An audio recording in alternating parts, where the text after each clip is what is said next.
Olá, sejam bem-vindos e bem-vindas a mais uma palestra promovida pela Faculdade Sensupeg. Eu sou o professor Felipe Meneghelli Bononi e hoje vamos conversar sobre neurobiologia da aprendizagem humana. Nós precisamos entender quais são os mecanismos que o nosso organismo lança a mão para fazer com que um evento ou um processo de ensino se consolide em aprendizagem. A gente sabe que nem todo o processo de ensino se transforma em aprendizagem. Nem tudo que eu vejo, muitas vezes eu aprendo de fato. Precisamos lembrar que a aprendizagem é o conceito de que uma nova memória foi criada, ou seja, a partir de um novo estímulo, uma nova memória é criada. Eu só consigo me lembrar daquilo que eu aprendi. Então, aprender é fundamental para que depois eu possa utilizar essas informações no meu dia a dia, no meu convívio, para que eu possa ser uma pessoa mais bem informada e tenha maior capacidade de tomar boas decisões, fazer reflexões e escolhas na minha vida. Quanto mais eu aprendo sobre todas as coisas, mais competente ou mais capaz eu fico para resolução de problemas. E aí está o grande desafio, é fazer uma ligação entre a ilha do ensino e a ilha da aprendizagem. Muitas vezes nos sentimos nesta situação, uma situação de andar na corda bamba, de ter que guiar os nossos estudantes ou conduzi-los mediando um processo de ensino em direção à aprendizagem por um caminho muito difícil, muito doloroso, tanto para o docente quanto para o discente. E pelo caminho, percebemos que muitas dessas crianças não conseguem acompanhar, ou muitos indivíduos, sejam eles até adultos, e se perdem nesse caminho. Justamente porque não está adequado o processo ou o trajeto que liga a ilha do ensino à ilha da aprendizagem. E a ideia aqui é conversar sobre essa neurobiologia da aprendizagem para que a gente possa ver como facilitar esses processos. De que fato eu, professor, posso agir conhecendo o sistema nervoso com uma didática que seja mais adequada para facilitar esse processo de ensino em direção à aprendizagem, tá? E aí nós temos como grande representante na ciência a neuropsicopedagogia, tá? Que junta aí três áreas muito importantes da ciência: a neurociência aplicada à educação, a psicologia cognitiva e a pedagogia, para poder transformar esse ambiente de ensino num ambiente muito mais prazeroso e facilitado, tanto para o aluno quanto para o professor, para que a gente possa atingir um objetivo muito claro, que é levar o nosso estudante da ilha do ensino até a ilha da aprendizagem, com muito mais segurança, tranquilidade e prazer, tá? Então, o artigo 10 classifica a neuropsicopedagogia como uma ciência transdisciplinar. Esse artigo está lá no Código de Ética da Sociedade Brasileira de Neuropsicopedagogia. E ele diz que esta ciência transdisciplinar, que é a neuropsicopedagogia, está fundamentada nos conhecimentos da neurociência aplicada à educação, com interfaces da pedagogia e psicologia cognitiva, e que tem como objetivo formal o estudo, tá? Tem como objetivo formal de estudo a relação entre o funcionamento do sistema nervoso e a aprendizagem humana, numa perspectiva de reintegração pessoal, social e educacional. Então são três engrenagens fundamentais para que o professor ou quem se habilita a fazer educação possa, de fato, ter mais sucesso para migrar do processo de ensino para, de fato, uma aprendizagem consolidada. São três engrenagens que funcionam de forma muito coerente, em conjunto e interdependentes, tá? Hoje eu vou destacar, para a gente poder conversar, os pormenores envolvidos na neurociência aplicada à educação, tá? Falando sobre a neurobiologia da aprendizagem humana. Bom, para começar a falar sobre neurobiologia da aprendizagem, vamos primeiro entender um pouquinho como ocorre esse processo com gráficos que representam a capacidade de assimilação de conteúdo, ou seja, o quanto eu consigo memorizar e o quanto eu esqueço durante um ciclo de aula. E aí nós temos como primeiro grande expoente aí que apresentou um gráfico de esquecimento para a nossa sociedade, o psicólogo Ebbinghaus, lá em 1885, tá? Então, ele disse que nós não conseguimos assimilar todas as informações que são dadas numa aula. E que para que o nosso cérebro possa entender que essa informação é importante, nós devemos ter ações depois da aula ministrada. Então, ele representa tudo isso nesse gráfico, em que eu tenho a linha azul sendo o período que a aula foi dada. E aí você imagina que nesse único período em que a aula foi dada, né, você está ali assistindo, você nunca mais pegou nesse material. Vamos dar o exemplo com a nossa palestra. Imagina que eu estou aqui batendo um papo com vocês, falando sobre neurobiologia da aprendizagem humana, que certamente é de grande importância para a maior parte, se não todos vocês que estão assistindo essa palestra promovida pela Faculdade SensoPeg. Só que é a primeira vez que você vai escutar sobre neurociência. E depois dessa palestra, você nunca mais pega no livro, nem dá uma lida em nada relacionado a esse tema e nem assiste de novo essa palestra que fica ali gravada e disponível. O que acontece com o que você está assimilando durante a aula? A gente percebe que no início é muito alta a capacidade de assimilação, beirando aqui 75% de tudo que está sendo falado. Por quê? Você chega com a atenção focada, está com a cabeça fresca, está descansado e está aqui assistindo a palestra. Bastam 10 minutos depois para que a sua capacidade de retenção já caia bastante.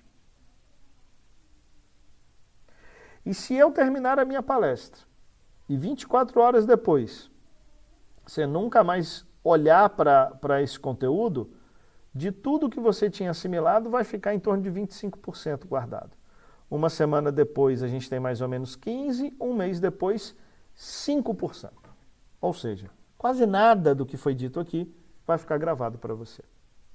Entretanto, Ebbinghaus fez vários experimentos mostrando que se horas depois de uma palestra, ou de uma aula, ou de um ensinamento, ou de um estudo, você reforça ele repetindo esse conteúdo, você joga isso para 100%. Pode chegar até 100% de assimilação desse conteúdo. E agora que você fez uma repetição depois da fala ou da primeira exposição, mesmo que você fique um mês sem pegar, você agora não esquece mais como antigamente. Sua retenção aumentou. E se 24 horas depois você repete novamente esse conteúdo, você consegue aumentar a sua capacidade de retenção, mas é exponencialmente. Se uma semana depois você revisa, se um mês depois você está revisando, se você fizer isso todos os dias, você passa a ter uma capacidade de retenção brutal, quase que da totalidade do conteúdo, fazendo com que você tenha um bom desempenho nos testes, nas disciplinas e nas matérias. Só quero guardar aqui uma ressalva, gente, que isso funciona exatamente assim para todas as pessoas com um neurodesenvolvimento típico. Tá? Quando eu falo de crianças ou pessoas com neurodesenvolvimento atípico, com algum transtorno ou deficiência, eu tenho as dificuldades relacionadas a essa condição e que sim, podem ser contornadas, mas vão precisar de estratégias terapêuticas aliadas a estratégias pedagógicas, tá bom? Então, isso aqui é o funcionamento fisiológico do nosso organismo, tá? E conhecer a fisiologia é o primeiro passo para que depois a gente possa entender as patologias. Então, olha que potência, né, mostrada aqui por Ebbinghaus, com repetições simples, tarefas de casa, discussões dentro da sala de aula, relembrar aquele assunto antigo antes de iniciar um novo assunto, o quanto isso ajuda o teu cérebro, né? Mostrando que a repetição ela é fundamental para o processo de aprendizagem, tá bom? Além de Ebbinghaus, muitos outros também estudam isso. Temos aí um contemporâneo nosso, o professor também, psicólogo cognitivista, Tony Buzan, da Inglaterra, que ele faz um gráfico que fala mais ou menos a mesma coisa do que falava o Ebbinghaus, só que ele coloca elementos que são do mundo moderno. Hoje nós temos muitos distratores em relação ao que se tinha em 1885, né? E agora, para que eu possa fazer essa curva se manter mais alta, talvez além das repetições, eu tenha que ter outros elementos ali colocados dentro desse processo. Então imagina que aqui, ó, este traço azul do gráfico do professor Tony Buzan é o meu ciclo de aula ou a minha palestra. Isso daqui serve para qualquer período de estudo. Pode ser longo, tá? Ou pode ser um período curto. Esta curva sempre vai respeitar este trajeto, tá? E aí eu percebo que no início, quando eu tenho aqui o chamado efeito da primazia, eu estou com a cabeça fresca, assim como Ebbinghaus falou, e eu tenho uma maior capacidade de retenção, né? De conseguir guardar essas informações. E que isso vem caindo bastante e que na metade da palestra é quando eu menos estou com capacidade de retenção.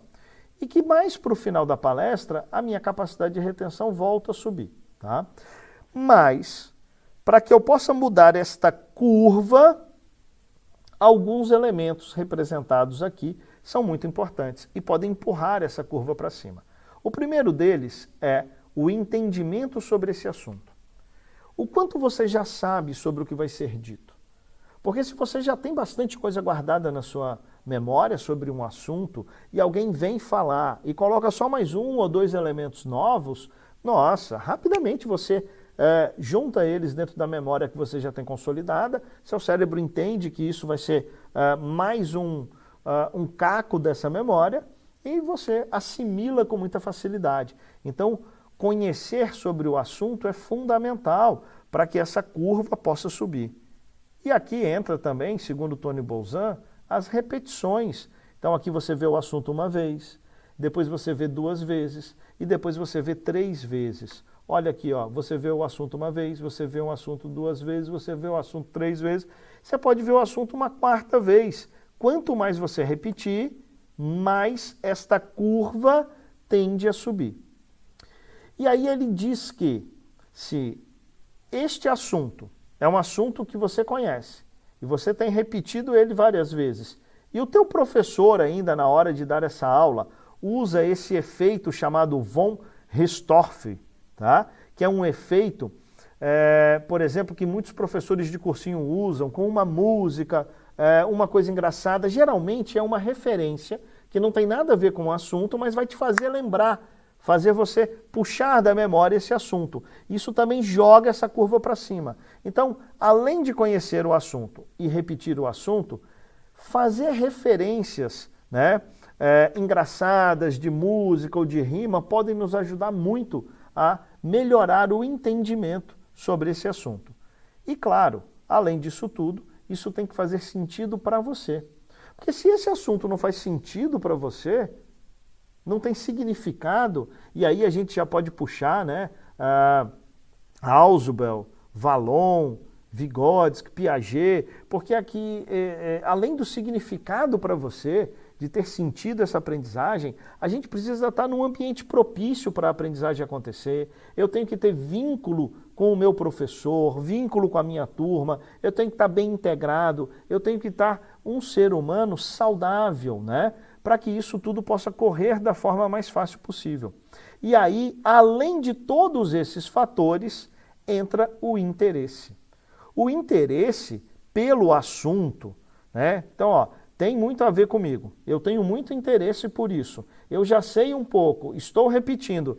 E o professor joga alguns elementos que vão me fazer lembrar, como uma musiquinha, uma rima, um acróstico, um acrônimo que ele pode fazer no meio da aula. Esta curva tende a subir.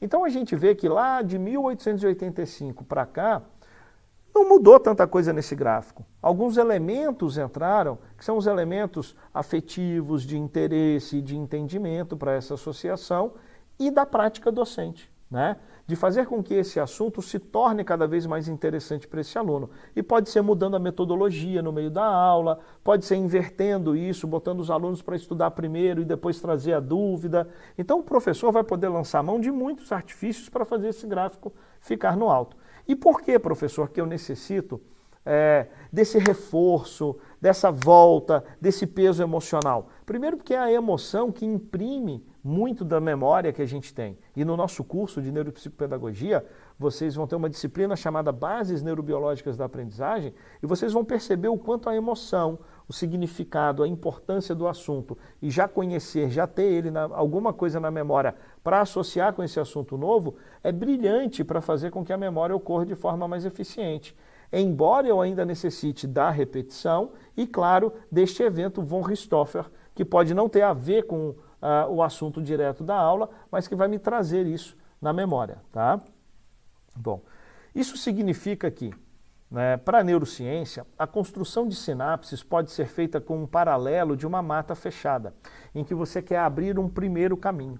Então você chega nessa mata e faz uma pequena picada nessa mata, tá?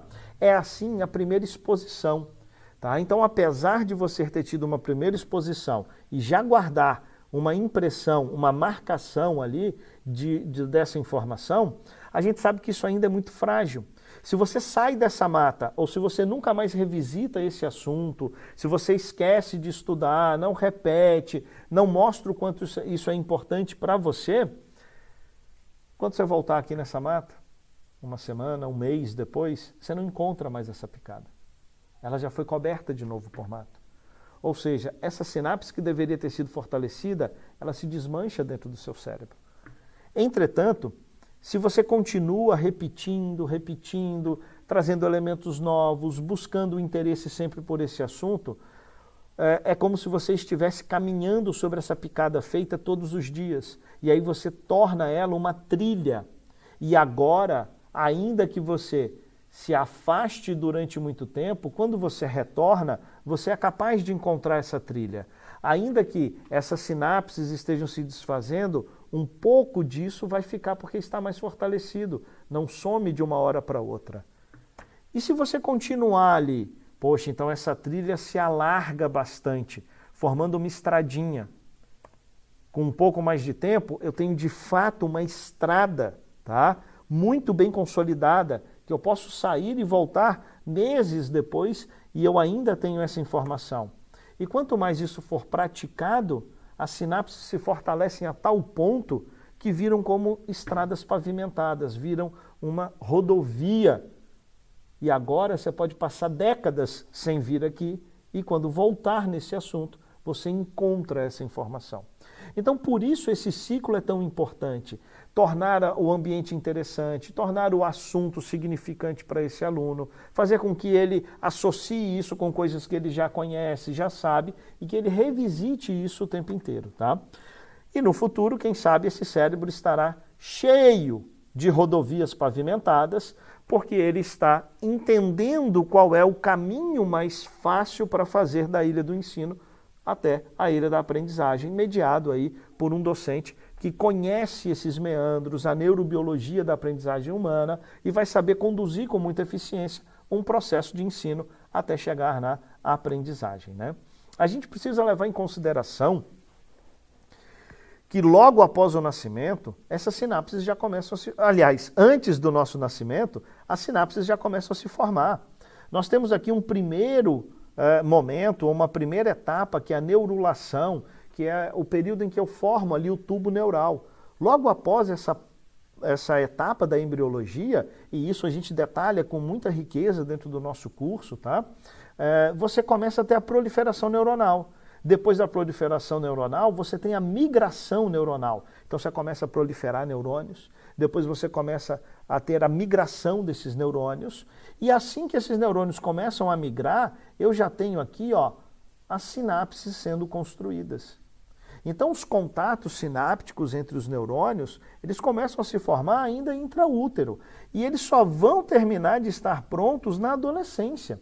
Durante muito tempo, o seu cérebro vai construir muitas sinapses. É a chamada sinaptogênese, tá? E eu tenho, junto da sinaptogênese, várias outras etapas, né, que vão otimizar o funcionamento do seu cérebro, como, por exemplo, a mielinização do cérebro. A mielina é uma camada que cobre o axônio dos neurônios, facilitando a transmissão de informação de uma célula para outra. Então nós precisamos entender um pouco mais disso para que a gente possa conduzir de forma mais adequada, né, os processos de ensino, para que se tornem de fato a aprendizagem consolidada. Tá?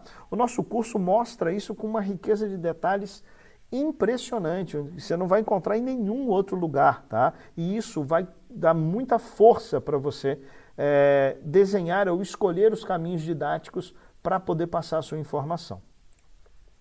Esse gráfico, então, representa especificamente a fase de sinaptogênese e mostra para a gente, por exemplo, que logo no início da vida, as sinapses que estão sendo construídas são sinapses, né, relacionadas a capacidades sensoriais. Visão, audição, tato, né? Então isso mostra para a gente, por exemplo, que, olha, então as sinapses mais simples estão sendo feitas primeiro. Sinal de que eu preciso estimular este indivíduo para este tipo de função, afinal de contas é isto que neste momento o cérebro está produzindo. No segundo momento, as sinapses que serão produzidas têm relação com a motricidade e com a linguagem. E só depois a gente tem um pico, aqui por volta dos 2, 3 anos de idade, das sinapses relacionadas a funções cognitivas superiores. Então, respeitar essas etapas, estimular de forma correta. Nós tivemos já uma palestra falando sobre estimulação precoce, né? Os primeiros 1000 dias de vida. Tivemos uma outra palestra com a professora Rita Russo falando de forma magistral, né, das influências emocionais relacionadas à aprendizagem. E aí eu olho para esse gráfico e vejo que as sinapses que vão cuidar das funções executivas superiores, controle de comportamento, né, flexibilidade cognitiva, elas já estão sendo formadas logo ali com 2, 3 anos de idade. E com muita força ainda durante a primeira infância toda. Então, será que antes desta etapa dos 6 anos de idade, eu devo forçar essa criança a aprender a ler e escrever? Ou será que esta é a hora da gente colocar nessa criança essas funções que serão tão importantes depois para a vida acadêmica e para o desenrolar da vida adulta, né? Então, fica uma reflexão, porque a gente já conhece as etapas do desenvolvimento humano quando a gente olha para a neurobiologia. Será que agora os estímulos externos não podem ser auxiliares, turbinando ou potencializando essas etapas? Com toda certeza podem. E aí nós temos um gráfico que mostra as janelas ou períodos de oportunidade que são mais propícios para que você desenvolva alguma habilidade. Então nós temos o controle emocional logo no início da vida, aqui, ó, com antes de 1 ano, com muita força, quanto mais azul escuro ele está, até os 3 anos de idade, e ele vem com grande intensidade ainda até os 5, 6 anos de idade. Professor, depois dessa idade eu não consigo mais fazer essa ideia do que é o sofrimento, como eu estou me sentindo, eu estou ansioso, eu não estou triste, estou bravo. Consegue, você vai conseguir ensinar tudo isso sempre depois. O problema é que se eu pego a fase da construção de sinapses, eu estou pegando um cérebro que não tem nada ainda instalado. E ele vai reforçar aquilo que eu ensinar. Então, se eu estou cedendo a birra o tempo inteiro, e eu entrego todas as coisas pela birra, se a criança rola no chão e tem sempre o que quer, sem ter um entendimento de como as coisas socialmente funcionam, sou eu que estou ensinando errado para essa criança. Não é essa criança que está aprendendo errado. A gente tem que inverter um pouco essa questão. A gente não pode olhar para a geração que está vindo agora e dizer assim, essa geração de hoje, eles são muito difíceis. Porque é a nossa geração que educa essa geração, que ensina essa geração. Tá? Então esse gráfico mostra várias janelas, né? A visão logo no início, né? Corroborando então, olha, logo no início eu tenho visão, audição, tato, né? O segundo idioma logo no início, a linguagem também aqui, ó, logo depois disso ela já aparece, símbolos, formas comuns de reação, para que essa criança aprenda a reagir com as mudanças repentinas da vida, né? Habilidades sociais, ó, né? A partir 1, 2, 3, a partir do 3º ano, é que aqui está um pouco deslocado o número, tá? Então a gente já tem isso com muita força, então eu preciso estimular exatamente isso que está sendo favorecido pela neurobiologia dessa criança, tá bom? Obviamente aí entra a questão do ambiente. A gente viu que durante o nascimento, naquele nosso primeiro gráfico, eu tenho um desenrolar geneticamente programado. Então dentro do útero, basicamente os genes tomam conta. O meio ambiente tem influência sim, mas não é do mesmo tamanho depois que essa criança sair desse útero. Assim que a criança nasce, o meio ambiente tem muita influência aqui. E eu tenho que considerar que as primeiras sinapses estão relacionadas ao sensorial, depois eu começo a construir o motor e linguagem e depois a cognição mais elevada. Embora todas elas possam estar mais ou menos emboladas, e a gente vê que esses gráficos eles não estão separados, eles se entrelaçam, eu tenho uma hierarquia para ser respeitada, tá? Até que, se isso for bem desenvolvido, eu tenho um bom comportamento adulto, tá? Bom, professor, e essa aprendizagem durante todo esse período, ela se dá de que maneira? Porque depois que essas sinapses estão construídas, né, eu tenho outros elementos que envolvem a aprendizagem, como, por exemplo, a atenção ou a percepção, né, das informações que estão sendo ministradas no meio externo. E perfeito. E como é que se dá a entrada desses impulsos? Ela se dá basicamente pelas vias sensoriais, utilizando como principais a visão e a audição. É isso que o ser humano tem como principal captador de sinais do exterior. Então, tudo que você está passando para sua criança vai vir através dos órgãos dos sentidos e vai bater primeiro numa área chamada SARA, Sistema Ativador Reticular Ascendente. Tá? Esse sistema reticular ele fica aqui no tronco cerebral. E ele chama ativador ascendente porque ele sobe com estímulo, e aí nós temos alguns neurotransmissores que vão mediar isso, e a noradrenalina tem grande papel nessa função de acordar o teu cérebro.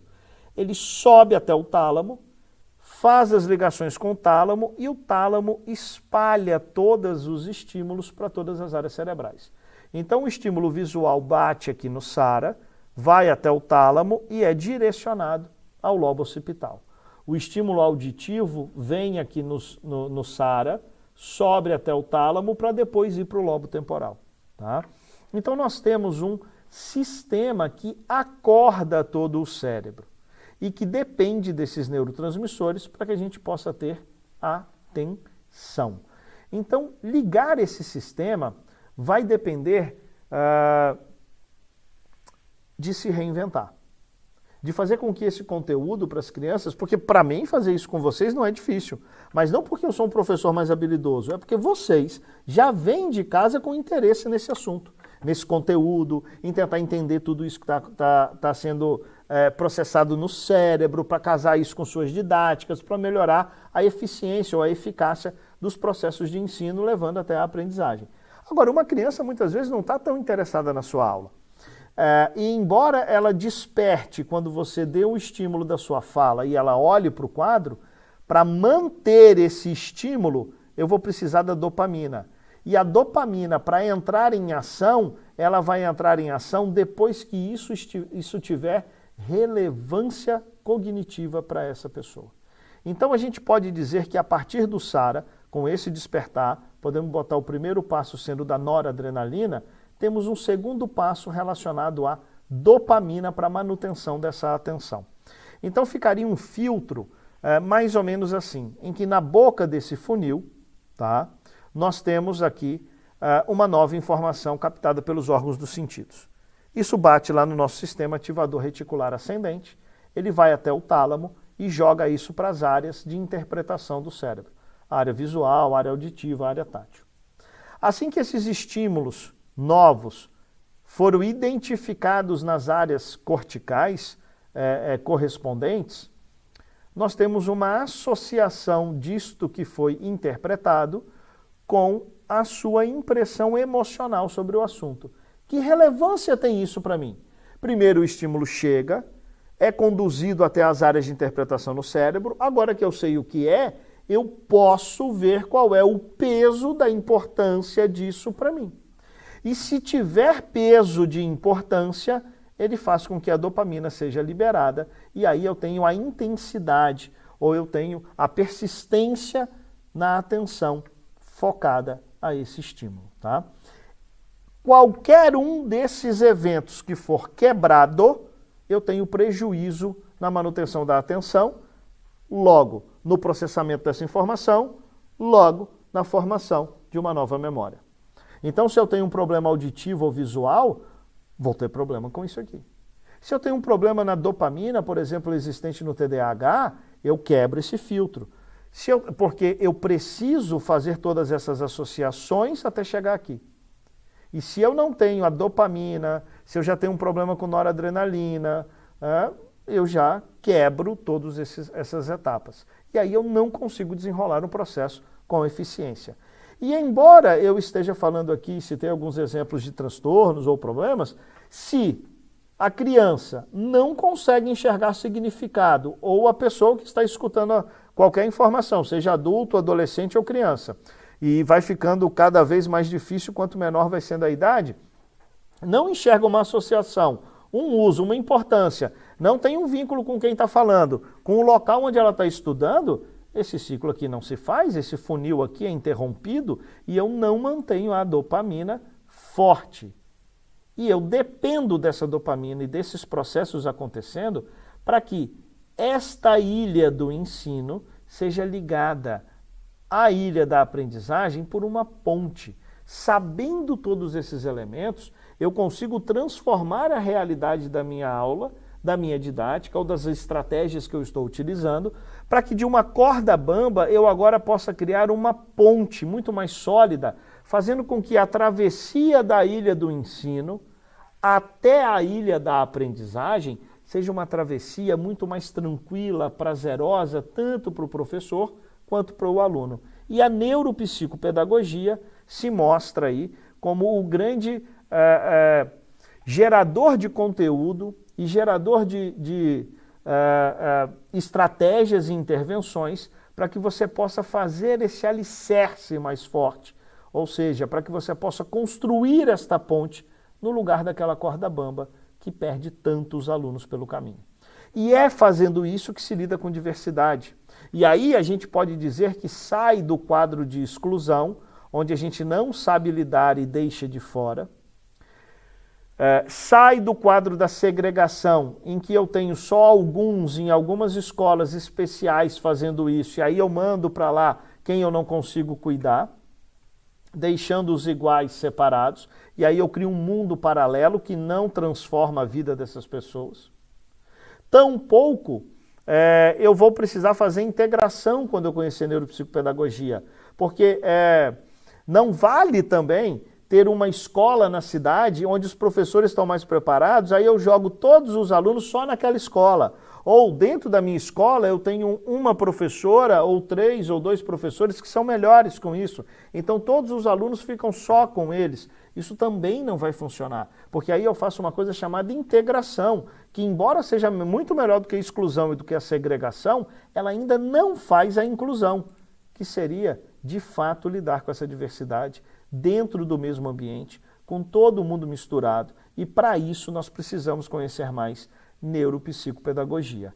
Trouxe para vocês uma pontinha da neurobiologia da aprendizagem humana, que é a interface da neurociência aplicada à educação, dentro dessa tríade tão forte que é essa ciência transdisciplinar, tão inovadora e que pode nos potencializar tanto. Então venham para a Faculdade SensoPeg, espero que vocês tenham ficado curiosos em conhecer um pouco mais sobre isso, venham fazer o curso de neuropsicopedagogia, a gente está de braços abertos para receber vocês. Foi um grande prazer e um beijo para todo mundo.